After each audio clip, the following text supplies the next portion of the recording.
자, 안녕하십니까. 자, 117회 전기안전 기술사 1차 필기 시험 풀이를 할 건데요. 제가 이제 참고로 말씀드리지만 여기 설명드리는 게 정답은 아니라는 거 미리 말씀드리겠습니다. 이거는 이제 하나의 그 객관적 입장에서 이렇게 내용을 푸는 방법도 있더라는 거지, 뭐 반드시 이렇게 써야 뭐 점수를 얻는다, 이거하고는 좀 차원이 다릅니다. 왜냐하면 객관식 시험이라면 정확한 정답이 나오지만 주관식은 본인이 바라보는 방향에 따라 좀 달라요. 그러니까 계산 문제가 아니라면 그 보는 시각이 다르다 보니까 서로 간에 좀 틀릴 수가 있습니다. 그래서 이제 출제자 의견하고 그 채점자 의견에 맞춰서 가는 거지, 그 풀이하는 내용은 그냥 하나의 참고적인 사항으로 보시면 될 것 같아요. 이번 117회는 원래 그 안전하고 전기 부분이 한 3대 7 정도 비율로 나왔었는데, 최근에 안전 분야가 조금 감소하고 전기 분야가 좀 증가되는 그런 경향을 좀 보이고 있습니다. 그래서 이번에도 전기 분야 쪽에 한 87% 정도 나왔고요. 그래서 안전 위주로 준비하셨던 분들은 조금 시험이 그 난이도가 있다고 볼 수도 있습니다. 그 세 번째는 사실 이제 그 앞으로 기술사 답안 쓰는 방향도 지금은 조금 바뀌어야 될 것 같아요. 왜냐하면 그 기준에 관련된 문제, 그러니까 법이나 기준에 관련된 문제로 해석을 해야 답이 좀 제대로 나올 것 같습니다. 그래서 이번에 나왔던 문제 중에 물론 이제 어거지로 맞추자 그러면 한 22% 정도는 그 저희가 많이 활용하고 있는 전기설비 기술 기준하고 판단 기준을 잘 모르시면 우리 교재에 나와 있는 내용만 쓸 수밖에 없거든요. 그래서 기준에 관련된 문제가 많이 증가가 되고 있다. 그러면 답안 쓰는 방법도 이제는 좀 바꿔야 될 필요가 있습니다. 그래서 송배전 분야가 한 13% 나왔고요. 지난번에 그 공단에서 작년 9월 달에 그 2019년부터 2022년까지 출제 기준을 발표한 게 있는데, 요번에 나온 거 보니까 그 출제 기준에 맞춰서 문제가 나왔던 것 같습니다. 그래서 앞으로는 이제 전기안전 기술사 준비하시는 분들도 송배전에 관련된 기본적인 사항 문제는 어느 정도 좀 정리가 돼야, 그래야 그 점수 없는 측면에서는 상당히 유리할 것 같습니다. 그래서 최근에 이제 진행했던 거 보면 이번 117회는 이제 87대 13회예요. 그래서 전기 분야가 많았었고, 그리고 그 작년 114회 때는 전기 분야 94%, 거의 뭐 전기만 나왔었습니다. 그래서 평균적으로 한 전기가 70, 안전이 30 정도였는데 지금은 거의 이제 8대 2 정도 수준으로 좀 바뀌어가고 있어요. 그래서 그 안전 분야가 조금씩 줄어든다라는 감이 좀 있고, 지난 뭐 110회나 111회 같은 경우에는 뭐 안전 부분이 뭐 30% 이상 나온 적이 있었습니다. 그래서 아마 지금부터는 추세가 안전이 한 20% 정도 나오지 않을까, 이렇게 예상을 하고 있습니다. 자, 1교시부터 내용은 그냥 간단하게 보겠습니다. 왜냐하면 이게 이제 맞다 안 맞다 이건 중요한 건 아니거든요. 근데 이 문제를 놓고 어떤 방향으로 그냥 쓸 거냐, 그리고 이게 그 논술 시험이다 보니까 답안 작성을 어떤 식으로 할 거냐, 그래서 이제 내가 알고 있는 내용을 어떻게 이제 제3자한테 어필하느냐, 이게 가장 중요한 거거든요. 1교시 첫 번째 문제는 재예방 4원칙, 이건 뭐 기본적으로 많이 나왔던 문제죠. 그래서 이제 하인리가 주장했던 내용인데, 뭐 예방 가능 원칙, 손실 우연 원칙, 원인 계기 원칙, 대책 선제 원칙, 네 가지가 있어요. 근데 네 가지 중에 키워드가 뭐가 들어가야 되냐면, 예방 가능 원칙은 포엠이라는 게 들어가야 됩니다. 포엠. 그 이 말 속에는. 그리고 손실 우연의 법 원칙은 1대 29대 300.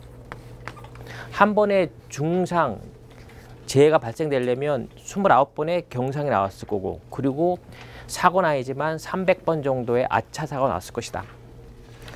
그리고 원인 계기 원칙은 직접적인 거와 간접적인 거, 그리고 대책 선정의 원칙은 바로 이제 그 하베이의 3위에 대한 원칙. 이게 이제 이 내용 속에는 같이 들어가서 작성이 돼야, 그래야 이제 답안 구성을 제대로 할 수가 있습니다.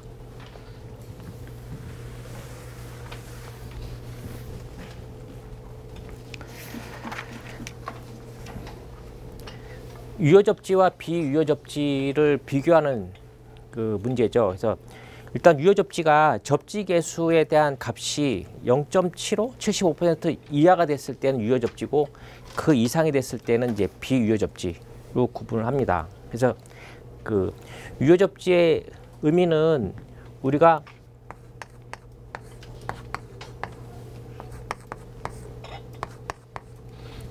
정상 리액턴스 분의 영상 저항, 그리고 정상 리액턴스 분의 영상 리액턴스에 대한 이 값이, 얘는 0에서 1, 얘가 0에서 3, 두 개에 대한 조건을 다 만족을 해야 유효접지라고 표현하는데, 이것은 나타나는 그래프가 바로 이제 유효접지의 구간이죠.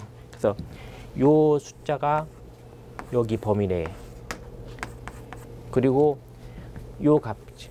정상 리액턴스와 영상 저항 성분이 0에서 1, 그게 반드시 마주친 이 지점에서 나왔을 때가 이제 유효접지라고 얘기를 하고 있고요. 물론 비유효접지는 이 밖을 얘기하는 거죠. 그래서 유효접지의 특징은 뭐 이상전압이 낮고, 그리고 변압기 단절연 가능하고, 단절하게 되면 금액적으로 좀 그 유리한 점이 있고요. 그리고 보호계정기가 신속하게 동작할 수 있는 조건을 갖고 있습니다. 비유효접지는 접지 개수가 75% 이상 초과하는 거. 그러니까 일선 그 선간전압분의 대지전이 상승이 75% 초과하는 경우를 이제 비유효접지를 하는데, 주로 이제 비접지 방식이나 저항, 고저항 저항 방식이 비유효접지로 그 정의를 하고 있습니다.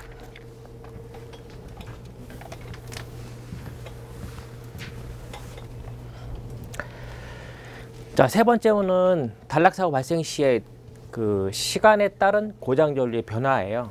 그래서 이게 이제 일반적인 단락사고를 볼 거냐, 아니면 회전기에 대한 단락사고를 볼 거냐, 이 두 가지 방법이 있는데, 어떤 방법을 하든 표현을 다 할 수 있어요. 근데 이제 이 출제자하고 채점자가 어떻게 이제 바라보느냐, 이거 다른 거죠. 그래서 일반적으로 고장 전류는 이제 지락과 이제 단락이 있는데, 뭐 일선 지락, 이선 지락, 그리고 이제 단락 같은 경우에는 이상 단락, 삼상 단락에 대한 고장 전류를 구분할 수가 있습니다. 그래서 일반적인 이제 단락석의 고장 전류 흐름 보면, 초기 과도 전류, 고장 발생해서 0.5 사이클 되는 시점, 그리고 과도 전류, 이제 3에서 5 사이클 되는, 그리고 정상 상태 5 사이클 이후, 이렇게 해서 이제 세 단계로 구분하는데, 일반적으로 우리가 이제 보호계정기 설정할 때 초기 과도 전류를 이제 순시 설정을 하죠. 그리고 이제 그 정상 상태를 한시 설정할 때 적용을 하고 있습니다.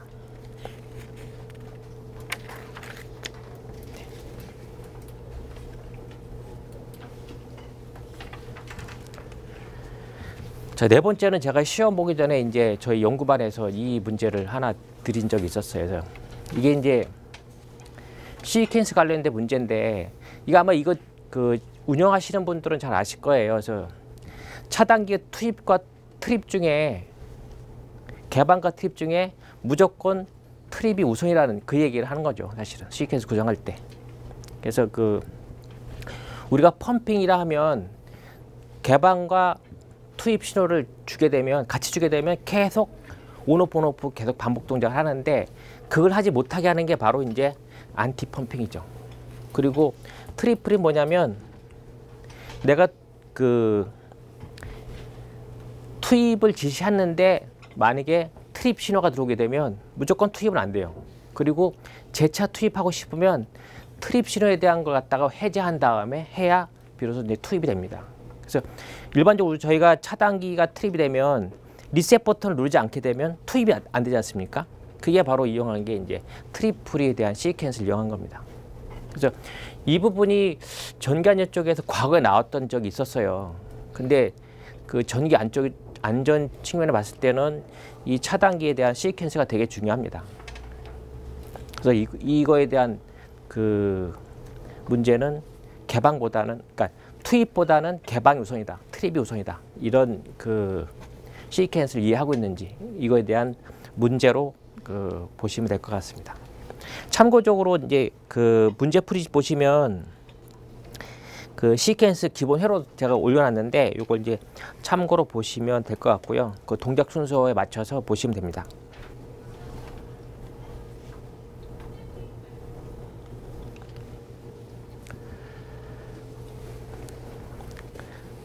변압기 그 돌입 전류의 발생 원인 및 대책인데, 그 원인 및 대책이 나오려고 그러면 문제점이 나와야 되거든요. 문제가 없으면 원인도 없고 원인이 없으면 대책이 없어요. 그래서 이게 논술 시험을 준비하실 때 원인을 물어본다거나 대책을 물어본다 그러면 반드시 문제점이 나와야 되고, 문제점이 나왔기 때문에 원인 조사했겠죠. 원인 조사했기 때문에 대책이 나오는 거예요, 사실은. 그래서 그 이렇게 원인과 대책을 물어봤다고 해서 원인 대책만 딱 쓰게 되면요, 사실은 좀 뭔가 좀 부족한 거죠, 사실은. 돌입 전류가 발생됐을 때 무슨 문제가 있길래 원인을 조사한 건지 이렇게 해서 시작을 풀어가셔야 그 제3자, 채점자가 딱 봤을 때 뭔가를 이해를 하고 있구나, 이렇게 바라볼 수가 있습니다. 그래서 일반적인 여자 돌입 전류는 무부하 상태에서 전전압을 투입했을 때 그 변압기에 그 잔류 자기가 존재하고 있다 그러면 그 투입 전류가 전격 전류의 거의 최대 10배까지 흐르는 그런 문제가 있죠. 그리고 시간도 한 0.1에서 60초 정도의 지속이 되는 그런 특징을 갖고 있습니다. 그래서 돌입 전류가 흐르는 이유는 인가되는 전압에 대한 위상이 제로되거나 아니면 잔류 자속이 있을 때, 그리고 그 철심 또는 저압 측에서 여자하는 경우, 이런 경우가 있습니다. 그래서 이거에 대한 영향은 뭐냐면, 투입을 하다 보니까 계전기가 오동작할 수 있는 문제가 있는 거죠.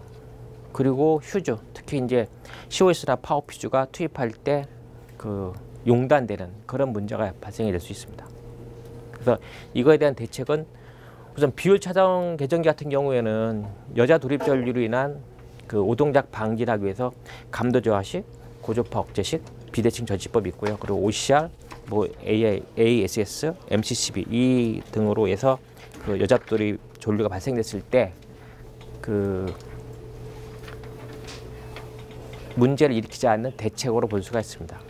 그래서 아까도 말씀드렸지만 원인 대책에 대한 문제가 나오게 되면 반드시 문제점을 거론을 하셔야 돼요. 그래서 우리가 일반적인 거 분석할 때도 문제점이 없으면 조사할 이유가 없죠. 그 원인이 나왔는데 대책이 나온다 그러면 그거는 원인이 아닙니다. 그래서 문제점, 원인, 대책은 하나의 그냥 그 형태로 구성을 하는 게 10점이 됐든 25점이 됐든 하나로 구성을 하는 게 그 답안 작성을 하는 측면 봤을 때는 가장 적합하지 않나, 이렇게 판단을 하고 있습니다.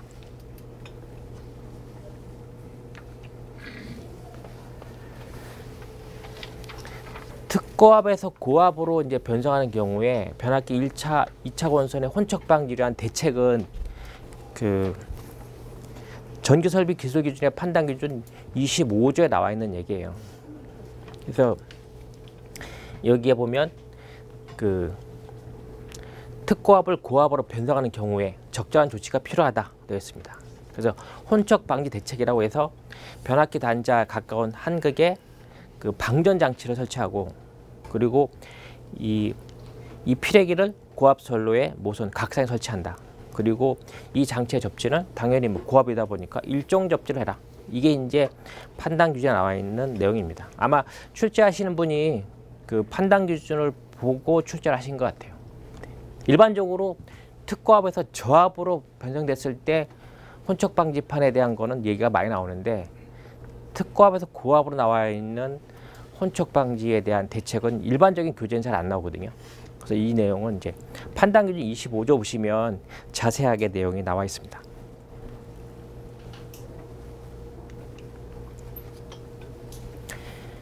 일곱 번째 그 역섬락, 역플래시오버가 생겼을 경우에 이제 대책이죠. 그래서 역섬락은 직접 낙뢰를 맞는 게 아니고 그 철탑으로부터 선로 축으로 거꾸로 섬락이 발생하는 걸 역섬락, 백플래시오버라고 합니다. 그래서 그 역섬락에 대한 관계식은 이렇게 표현을 하고 있고요. 방지 대책은 철탑의 탑값 접지 저항 값을 낮은 값을 한다거나 아니면 아킹온, 요즘은 이제 피레기를 많이 설치를 하고 있습니다. 그리고 송전선 하부에 차폐선을 설치한다거나 아니면 가공지선을 한 조가 아닌 다조화해서 역섬락으로부터 선로를 보호하는 이런 대책을 들 수가 있고요. 이 문제는 전기안전기술사 84회 때 나왔던 문제입니다.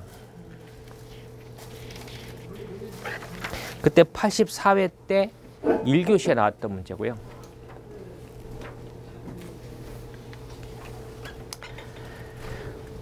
전력계통 안정화 향상 대책은 혹시 116회 때 시험 보신 분들은 아실 거예요. 116회 25점 문제로 출제됐던 내용입니다. 그래서 그 안정도에 대한 종류는 정태, 동태, 과도 안정도가 있고요.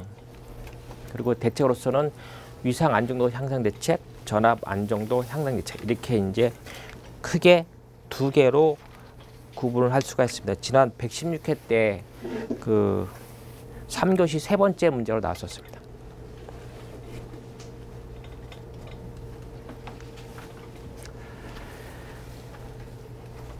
뭐 전격의 위험인지 이건 뭐 다 쓰셨겠죠. 뭐 전격에 대한 의미가 뭔지, 그리고 이 그 원인으로서는 뭐 직접 충전부에 접촉했다거나 아니면 누전기기에 외함에 접촉했다거나, 그리고 송전선 하부에서 정전 유도나 전자 유도에 대한 감전, 그리고 이제 낙뢰 등 이런 거에 따라서 이제 전격의 원인이 될 수 있고요.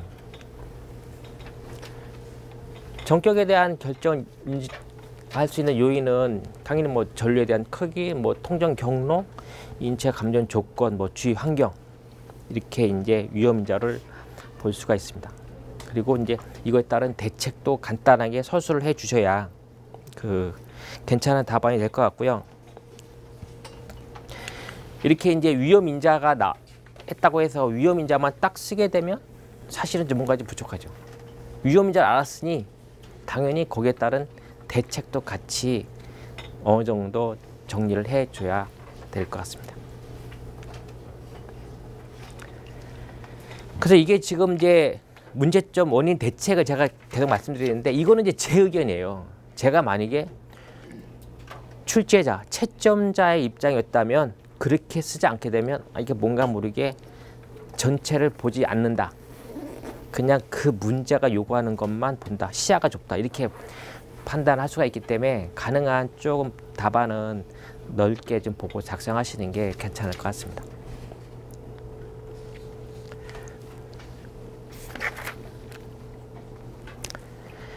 자, IP 보호 등급에 대한 사항이에요. 근데 다행히 또 이게 지금 첫 번째, 두 번째밖에 안 나왔어요. 사실은요. 그 몇 해 전에 이제 이 IP 보호 등급을 이렇게 해서 이제 세 개로 구분해서 나왔던 문제가 있었는데, 그래도 요즘은 이제 세 번은 아니고 두 개만 나왔었습니다. 그래서 이제 첫 번째는 바로 그거죠.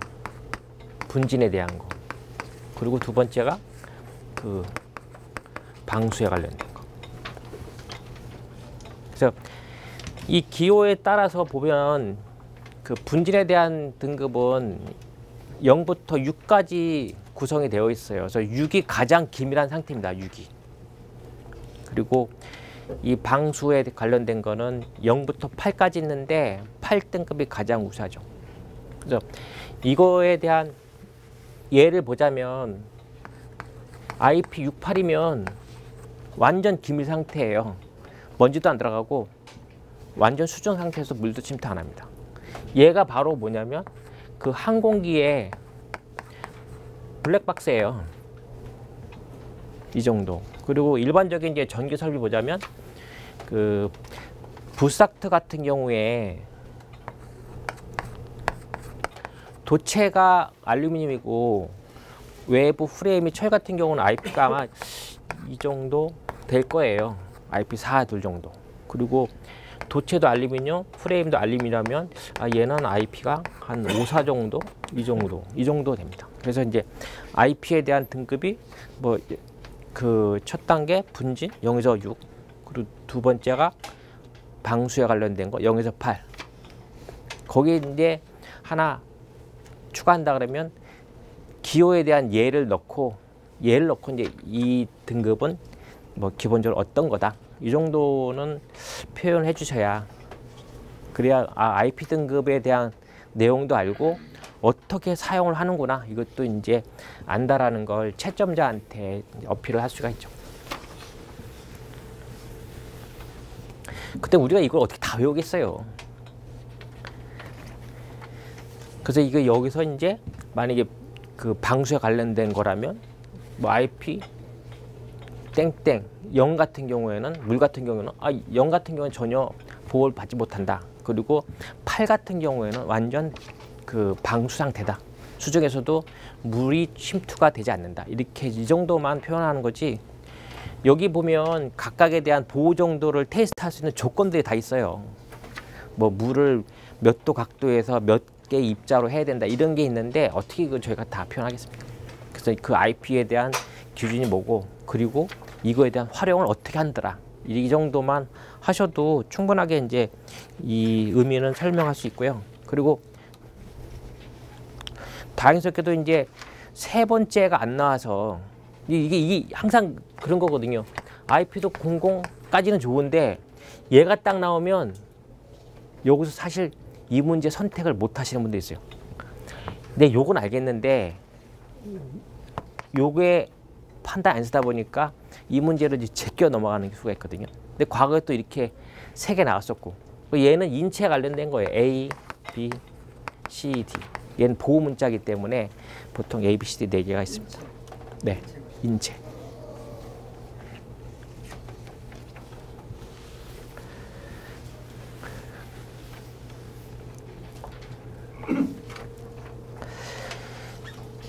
비상전원 겸용 그 전기 저장 장치 구성 요소와 시설 기준인데 혹시 작년에 대한전기협회에서 세미나를 들으셨던 분들은 이거 아마 보셨을 거예요. 그리고 이 내용은 그 판단 기준 283조에 나와 있습니다.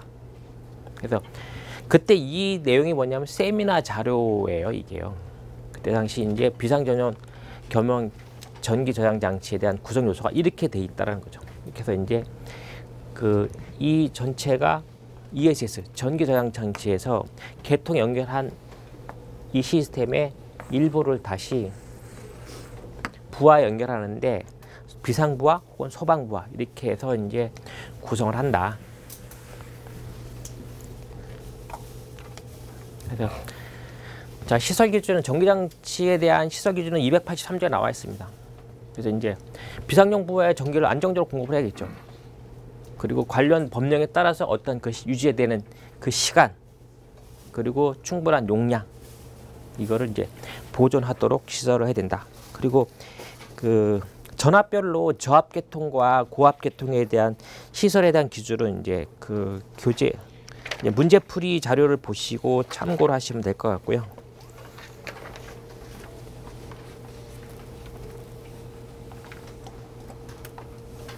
네, 요거는 그때 세미나에 참석을 안 하셨었으면 조금 이제 작성하기가 좀 어려우셨을 것 같습니다.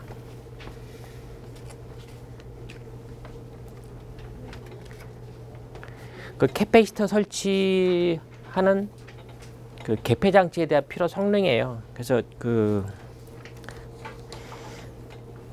이 캐패시터가 전압보다 90도 앞선 전류가 흐르다 보니까 그 끊는 시점에서에 대한 차단 능력이 좀 요구가 되죠. 그래서 다른 기술사 종목에서도 지금 콘덴서에 대한 문제가 나왔었는데 전체적으로 문제가 좀 그 다른 쪽 전기 관련된 시험은 좀 평이했던 것 같아요. 그래서 그 저희 개폐 장치에 대한 필요 성능은 일단 개폐 시의 특이사항 문제가 있으니까 이거에 대해서 이제 개폐 장치의 성능을 요구한 거겠죠. 그래서 어떤 투입 현상은 과도전류, 과도전압 발생하고 또 개방 시에는 뭐 제조모에 따른 과전압 그리고 이제 자기여자 현상 이런 것들이 이제 나타나더라. 그래서 이런 것 나타나다 보니 개폐 장치에 필요한 성능이란 건 투입 시 과대 돌입 전류에 견뎌되는 거고, 그리고 제조모가 없어야 되고, 내구성, 장수명, 경제적으로 우수해야 한다는 거죠. 결국 뭐냐면 아주 튼튼한 개폐 장치를 설치하라는 얘기죠, 사실은.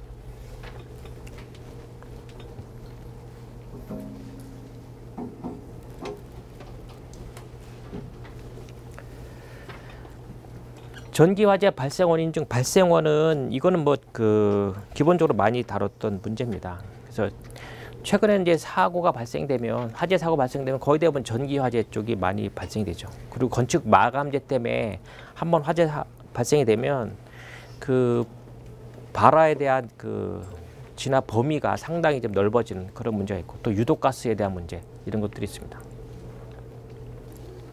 전기 화재의 원인은 뭐 과전류, 뭐 누전 질환, 어떤 열적에 대한 문제, 스파크, 정전기, 낙뢰 이런 등등에 대한 그 발화에 대한 있고요.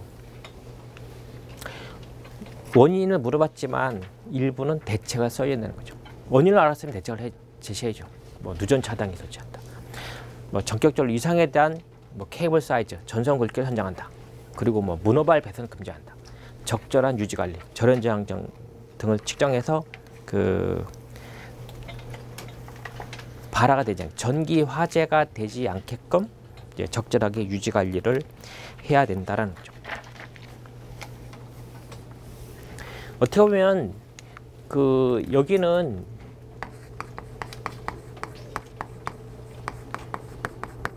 전기 화재는 점화원이 있고, 그리고 가연물 있죠, 가연물. 근데 여기서 전기 화재다 보니까 이 전기 화재는 사실 이 점화원이 전기에 관련된 점화원이 됐을 때가 이제 전기 화재예요. 그래서 이런 개념으로 전기 화재가 발생되는구나. 그래서 전기 점화원에 대한 인자들이 이런 게 있고, 그리고 이거에 따른 대책은 이렇게 된다라고 하면 딱 답안이 적정하게 딱 맞아 떨어질 것 같습니다.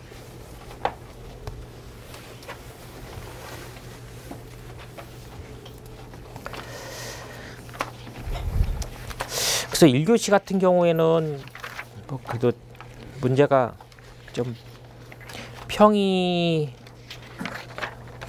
것 같습니다. 일반적으로 했을 때 그렇게 난이도가 있던 것 같지는 않았고요. 그리고 전기안 쪽 분야로 계속 준비하셨던 분들은 1교시 작성하실 때는 큰 문제는 없었을 거로 보고 있습니다. 근데 문제는 이제 2교시부터가 사실 문제가 되기 시작했어요. 그래서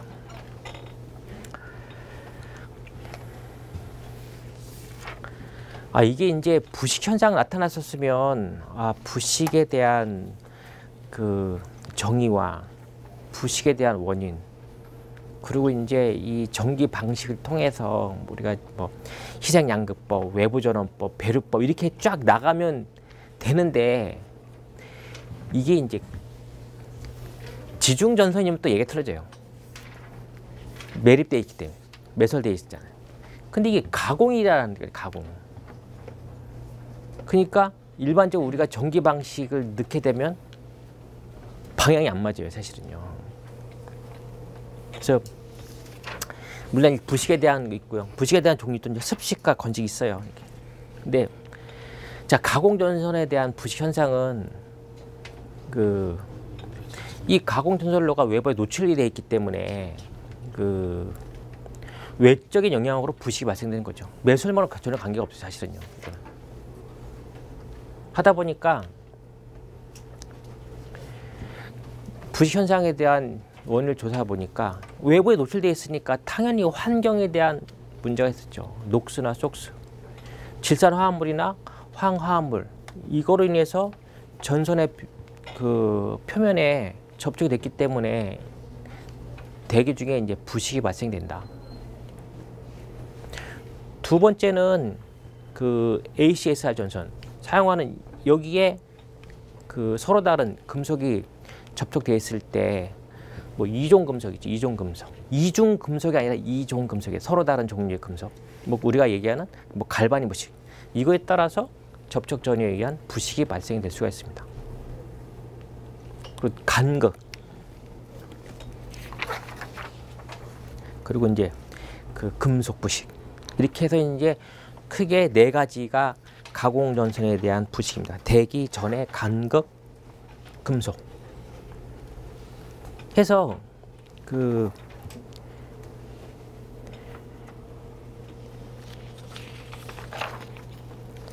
이거에 대한 대책은 원인이 나오면 대책이 나와요. 사실 원인을 뒤집으면 대책이 그게요. 자, 이런 대기 중에 제가 이제 한 두 가지 말씀드리면 대기 중에 이런 가스가 발생됐어. 자, 이 가스가 없으면 대기 부식이 발생 안 할 거 아니에요. 그럼 어떻게 하겠어요? 이 가스가 발생될 수밖에 없다. 이 가스를 정화시키는 정화장치를 놓으라는 거죠. 아니면 이 가스가 없게끔 무공해를 만들든가. 두 번째, 전해 부식. 이종강 금속 부식. 같은 종류의 금속을 쓰라는 거죠. 아니면 그 우리가 얘기하는 그 서열, 금속간에 대한 그 서열이 가까운 물질을 쓰라는 거죠. 가까운 물질. 그러니까 원인에 딱 보면 대책이 멀리 도망가 있는 게 아니고 바로 눈앞에 대책이 있는 거예요. 그래서 이제 문제점 원인 대책이 그렇게 어려운 게 아니라는 거죠. 그리고 이제 여기에서 이제 제가 말씀드리는 건 뭐냐면, 자, 전기 방식을 하는데 전기적인 방식법을 하는데 여기 있는 건 사실 매설지선이에요. 매설지선. 지중전선로. 해서 25점짜리를 문제 구성하려다 보니 어떻게 가공전선 부식만 다 할 수 있겠어요. 이쪽에 관련돼서 뭐 일을 하셨던 분들은 보다 좀 수준 높게 답안을 작성할 텐데 일반적으로 그렇지 않다 보니까 여기서는 자, 가공 부식 이런데 추가적으로 지중 전선로, 매설된 지중 전선로는 이런 종류의 전기 방식법을 이용해서 부식을 방지하더라. 그래서 이제 그 마지막 결론을 맺으면 이 문제는 그렇게 해서 좀 정리가 될 것 같습니다.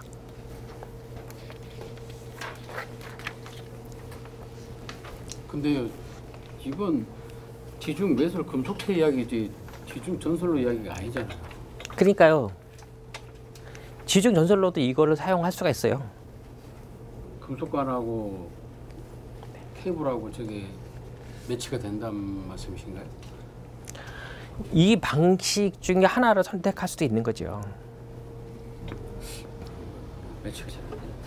그래서 이제 여기서 이거를 지중 전선로에서는 부식에 대한 부분을 할 수가 있다는 거죠. 이제 지중 쪽으로는 다 ELP관 쓰고 금속관을 쓰지 않는데 저건 수도관이나 가스관이나 해당되는 이야기잖아요. 혹시 지중 전선로에 대한 부식 방지 대책 보셨어요? 그러니까 이게 네, 한번 그거를 조사를 한번 해보실 것도 필요할 것 같습니다. 지금 전기 방식 전기 철도에서 이게 이렇게 쓰면데요. 지금 전기 철도 같은 경우는 철도에서 직접 배류해서 여기 보면 직접 선택, 그다음에 강제, 배류급 이렇게 쓰면 정답 딱 그림 이 답안대로 하면 많은데 문제가 조금 질문하는데 문제가 지금 가공전선 부식 현상이거든요. 네. 근데 가공전선에 우리 생각 여기 나와 있는 대기 전시 간극 금속 요 그림을 요걸 써주고 그다음에 그에 대한 그림이라든지 논리시라든지 그다음 과학 방식이라든지 이런 거 갖다가 써주면 되는데 요 지금 딱 한 페이지 23페이지 요 하나 가지고는 잡아주기 필요 없어요. 그러니까 직접 요거는 저분 지금 아무 소리 필요 없어요. 제가 이제 말씀드린 게 뭐냐면 이거에 대해서 내용을 자세히 아시는 분들은 보다 수준 높게 작성을 하실 수가 있어요. 그런데 그게 아니라면 일단 우리가 가공전선 부식 현상에 대한 이거를 하고 그리고 지중에서는 이런 식에 대한 거를 쓰더라라는 거로 좀 그 약간 포괄적으로 넓게 보시라는 거지. 예, 이걸 반드시 쓰라는 게 아니에요.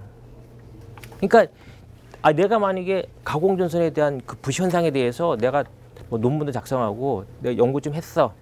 이러면 이 답이 확 바뀌겠죠. 근데 그게 아니라면 우리가 어느 정도에 대한 이 어필을 하고 그리고 이제 이게 사실은 이제 25점짜리가 답안지 작성하는 그 분량 있잖아요, 사실은요. 이걸 10점짜리처럼 작성할 수도 있죠. 근데 이게 25점짜리 나오다 보니까 이런 거 이렇게 돼 있고 추가적으로 이게 이런 식의 또 있더라는 거죠.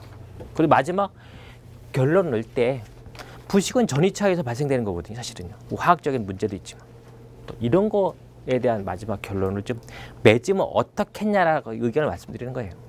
그러니까 제가 이제 이게 맞다라고 제가 설명을 안 한다니까요. 문제 속성만 봐서는 가공전선이 10점짜리밖에 안 될 것 같아요. 일단 25점짜리라고 완전 억지로 써야 돼요. 말이 안 되는 문제예요, 사실. 아니 근데 그러니까 이거를 10점짜리 나오면 간단해요. 근데 25점 나오다 보니 우리가 어떻게 해서 이걸 구성해서 할 거냐. 이의 제기해야 돼요, 이거. 근데 사실 뭐 이 시험이 나오고 나면 사실 그 많아요, 사실 민원이. 물리 배운 사람들이 나와서 지금 무슨 전기한 사람들한테 25점짜리 이러는데 자체가. 근데 사실 이 문제도 그 발송배정공학에서 일부 조금밖에 안 나와요, 사실.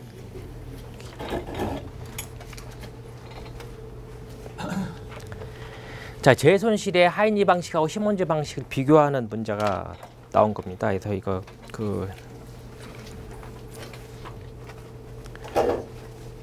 그래서 뭐 재손실에 대한 의미를 이제 개요 때 설명을 하는 거죠. 하이니 방식은 재 코스트를 직접 코스트와 간접 코스트로 구분했어요.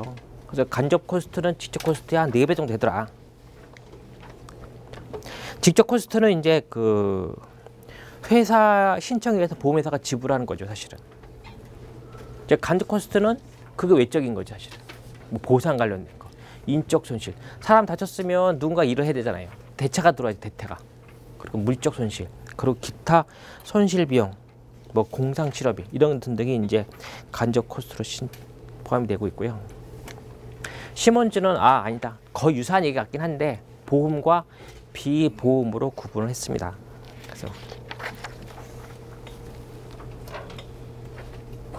그래서 시몬즈는 그런 거죠. 뭐 아니야, 하이니 쪽에서 제시한 게 좀 문제가 있구나. 나는 뭐 다른 시각으로 보겠다. 이렇게 본 거죠.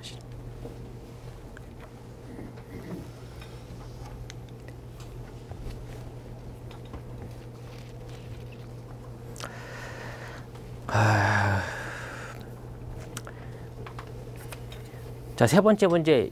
이게 사실 그 안전공사 검사 지침에 일부 나오고요. 또 하나 뭐냐면 그 우리 공공기관 어떤 연구원에서 이거에 대한 이제 보고서를 작성한 내용의 일부예요.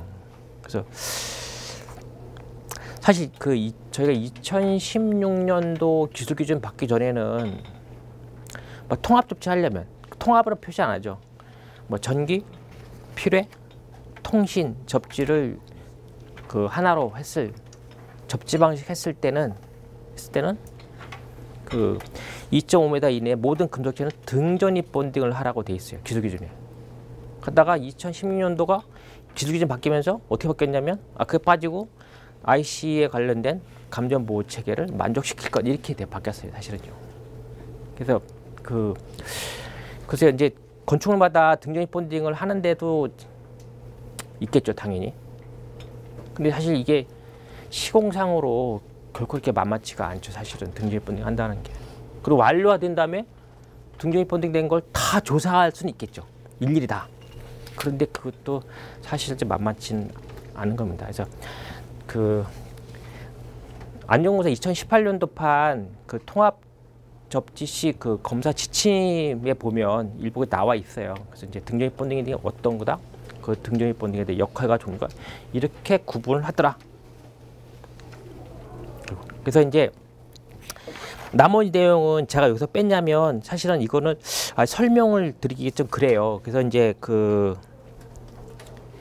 이 문제풀이집 내용을 보시면 여기는 어디까지나 이제 기술기능 관련된 시설 기준하고 그리고 이제 검사 지침 그리고 모 연구원에서 발표한 그 등존이 본딩이 된 이유에 대한 검사 방법에 대한 내용을 그 제가 문제 풀이집에 그 정리를 했습니다. 그래서 한번 이거 정리를 한번 보시고요. 사실 지금도 좀 전 조금 의심이 있어요. 이런 자리에서 말씀드리긴 그런데 통합접지 글쎄 통합접지를 하면 접지장 값이 얼마인지 기준이 명확하게 나와 있는 거 못 봤어요. 사실 일단 기술 기준상에는. 근데 이런 것들이 조금 이제 그 이거를 이제 검사하시는 그쪽에서는 지침이 있기 때문에 그 내용을 알 수 있지만 일반적인 건 지침을 모른다 그러면 사실 기준상에는 통합 접지 시에 접지장 값이 얼마 이하로 돼 있다라는 거는 사실은 이렇게 기준상에는 나와 있는 거 아직 그 찾지를 못해서 그래서 아직까지 통합 접지에 관련된 건 좀 그래서 과연 이게 기준대로 적용을 할 수 있는 건지 또 뭐냐면 사실 또 그런 게 있잖아요. 우리가 또 다 개별 접지 해놓으면 이 다 또 묶어놔야 되고 또 이런 그 현장에서는 또 그런 또 얘기가 좀 있고요. 네. 그래서 통합 접지에 관련된 건 좀 보시고요.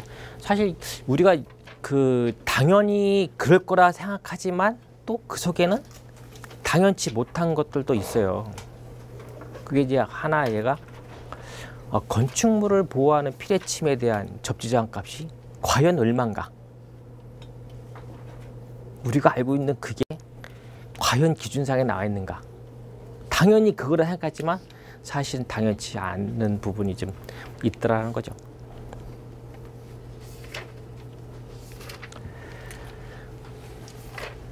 아마 이거 그 지난번 뭐 공동구 화재 때문에 나왔던 건지 모르지만 이 전력고 상시 감시할 수 있는 그런 조직도 만들어졌다고 얼핏 얘기를 들었었습니다. 그래서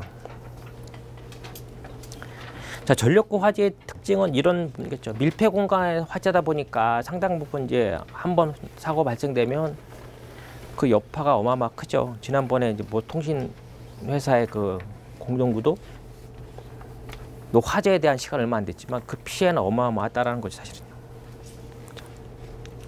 그래서 이런 이제 그 전력구 어쨌든 이제 같은 공동구 개념이라는 거. 공동구지만 거기는 그 전력 케이블만 들어가 있는 거죠. 그래서 그 난연 케이블이 필요한데 이런 그 난연 케이블에 대한 필요성은 무기계 난연 충전자가 많으면 많을수록 난연성은 타기가 좀 어렵다라는 거죠. 안 타는 게 아니라 타기가 좀 어렵다. 그러니까 연속하기가 좀 어렵다라는 거죠. 그리고 기존 케이블에 비해서도 난연 케이블은 난연성이 좀 우수하고 그리고 이제 그 프리집 보시면 난연 케이블에 대한 필요성을 제가 서술했습니다. 그리고 여기에 그 케이블에 대한 난연 처리는 물론 난연 테이프도 있죠. 뭐 도료도 있고 뭐 시트도 있고.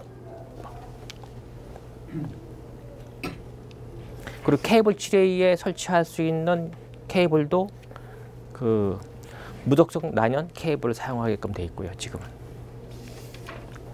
그래서 이 전력구의 감시 시스템은 과연 전력만 보는 건 아니라는 거죠. 매설이 돼 있기 때문에 그 전체적인 전력구의 감시 시스템에 대한 목적은 정보 관리이죠. 출입자 누가 왔다 갔다 하는 건지, 그리고 보안 관리, 운전, 화재, 수위, 뭐 통풍에 대한 환기 팻, 온도 분포에 대한 여부, 그리고 이제 설비 관리, 뭐 CCTV나 이런 걸 이용해서 그 설비 관리, 이런 네 가지에 대한 큰 그 전력구 상시 감시 시스템에 대한 목적을 볼 수가 있습니다.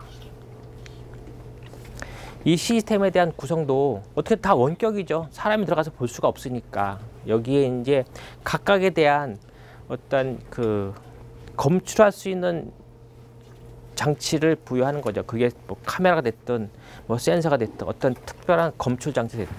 그래서 이제 조명에 달리는 거, 뭐 수위에 관련된 거, 그리고 케이블에 대한 도체 온도, 그리고 접촉부, 특히 접촉부가 이제 그 접촉 저항에 의한 발열성이 있기 때문에 접촉부에 대한 온도 감지, 그리고 여기에 대한 환기에 대한 거, 그리고 온도. 뭐 여기 이제 그 방제에 대한 건 빠졌지만 그만큼 우리가 그 소화 설비가 가동하려면 수신반에서 지정을 해야겠죠. 수신반이 지정하려면 본인이 혼자 하겠어요? 감지기로부터 정보를 받아야겠죠. 그러면 감지기가 일반적인 감지기보다는 좀 특수한 거, 뭐 아날로그식이나 아니면 뭐 불꽃 감지기 이런 감지기를 통해서 그 정보를 신속하게 뭐 수신기로 보내고, 수신기는 여기에 관련된 여기 내용은 빠졌지만 그에 상하는 그 소화 시설을 갖춰서 그 전력에 대한 화재에 대한 확산을 방지할 수 있는 그런 것도 대책으로 볼 수 있습니다. 그래서 이제 결론을 맺으면 될 것 같은데, 아마 이 문제가 나왔던 계기는 그 지난번 공동구 화재 때문에 그 출제가 되지 않았나. 그래서 저희가 이제 그 연구반 수업 진행할 때 그 최근 이슈 중에 하나가 이제 바로 이거였었거든요. 물론 이제 그때는 그 전력구 감 시스템에 대한 얘기는 아니지만 그 공동구 밀폐 공간에서에 대한 화재에 대한 그 원인 대책, 이걸 한번 정리한 적이 있습니다.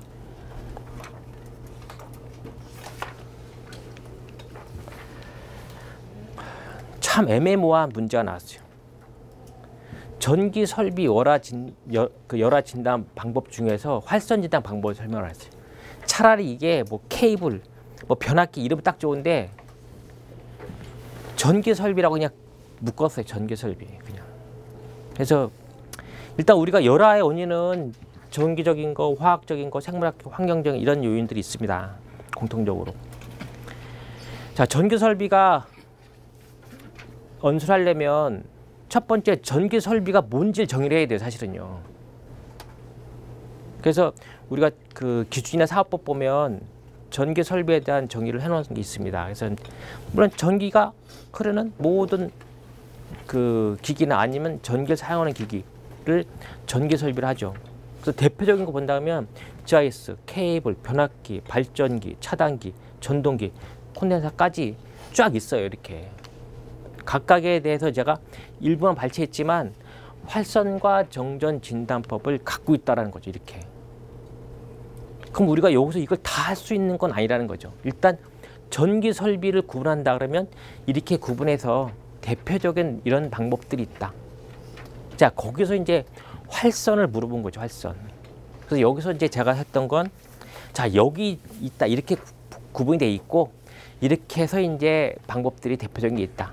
그 중에서 우리가 가장 중요하게 생각하는 게 뭐 케이블, 변압기라고 가정한다면 이제 뭐 이제 케이블에 대해 관련된 거, 변압기 관련된 거, 이 정도에 대한 걸 갖다 압축을 시켜야 되는 거죠.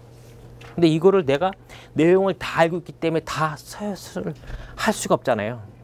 그래서 전기 설비에 대한 활선 진단법은 대표적인 것들이 이렇게 있는데 그 중에서 이제 그걸 이제 어필하는 거죠. 자, 주요 설비, 자, 케이블, 우리가 잘 아는 케이블과 변압기는 이렇게 있다. 그리고 활선 진단 방법을 알아서 뭐 했겠어요. 원인 나왔죠. 진단 방법 알았죠. 그러면 당연히 열화를 방지할 수 있는 대책을 제시를 해서 문제를 마무리를 해야 될 필요가 있습니다. 그래서 제가 요 프리집에선 케이블하고 변압기에 관련된 활선 진단 방법만 정리를 했어요. 그래서 예를 들어서 이 중에 나는 발전기, 전동기 쪽에 워낙 전문적인 지식이 있다 보니까 이쪽에 내가 내용을 잘 알아. 그러면 그쪽으로 어필을 하시는 거예요.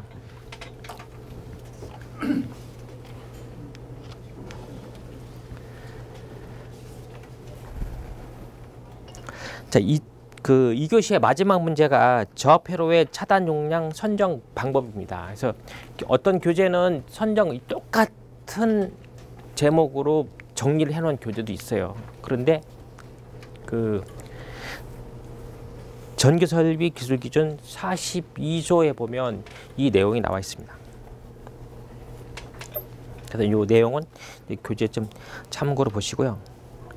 자, 선정 방법은 자, 차단 용량 선정 방법이기 때문에 여기서 기준이 이렇더라. 그리고 이거에 따라서 그 용량 선정 방법은 우리가 내선 규정에 그 표로 보고 하는 것도 있습니다. 그래서 그 예를 들어서 저압이기 때문에 우리가 저압을 전력회사로부터 받는 경우가 있고 수용관 내에서 변성해서 저압을 받는 경우가 있어요. 그 경우에 따라서 일반적으로 30A를 놓고 그 이하냐 초과냐에 따라서 이제 차단 용량을 정하는 그 값이 있어요. 저는 여기서 명시 안 했지만 그렇게 바라보고 갈 수도 있다는 거죠.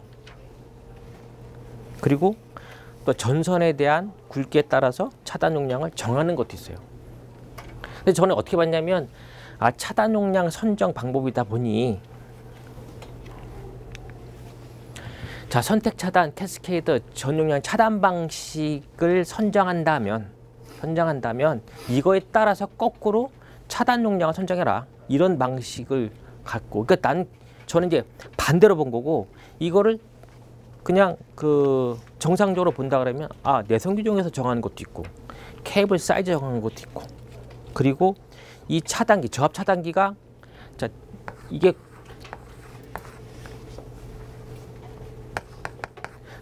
특고든 고압이든 변성의 저압으로 쓴다 그러면 우리 많이 쓰지 않습니까? 여기 ACB. 얘도 저압 차단기라는 거죠. 자, 이 주차단기 여기 다 분리되어 있는 뭐 휘더들 또 있을 거고 또 얘 보면 얘에 따라서 또 있을 거라는 거죠. 휘더들이. 그래서 이런 식으로 해서 그 각각의 차단기에 대한 설치 위치와 목적에 따라서 차단 용량을 선정할 수 있는 그런 방법, 그런 루트로 갈 수도 있어요. 그 제가 본 건 이 차단에 대한 방식, 이거를 선택 차단할 거냐, 캐스케이드 할 거냐, 정용할 거냐 이거에 따라서 거꾸로 차단 용량을 이렇게 선정을 해야 된다. 단지 여기서 이제 우리가 차단 용량이다 보니까 차단기니까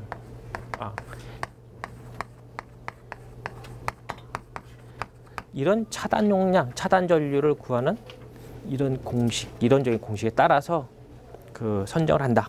이렇게 해서 내용을 볼 수도 있어요. 그래서 이거를 한 가지만 이렇게 말씀을 드릴 수가 없는 게 뭐냐면 바라보는 시각에 따라서 다를 수 있다는 거죠.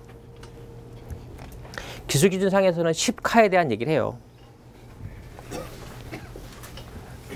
10카 차단 기회는 뭐 25카를 사용해라. 뭐 이렇게 나오고 있는데 그래서 보니까는 이 기술 기준 사항 내용을 잘 보고 여기에 맞춰서 이제 본인의 답을 어필하는 게 좀 답안 구성하는 게 괜찮지 않을까 이렇게 판단을 해봤습니다.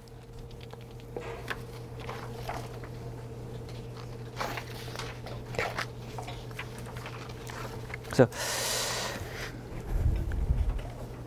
1교시는 그나마 좀 평이했었는데 2교시는 좀 바라보는 시각 그리고 요게 25점짜리로서는 조금 내용 작성하기에 좀 부족한 문제가 아니었나 이렇게 나온 것도 있는데 어쨌든 그게 이제 바라보는 시각과 어떻게 폭넓게 바라보는 거냐에 따라서 이제 내용이 바뀌는 거죠.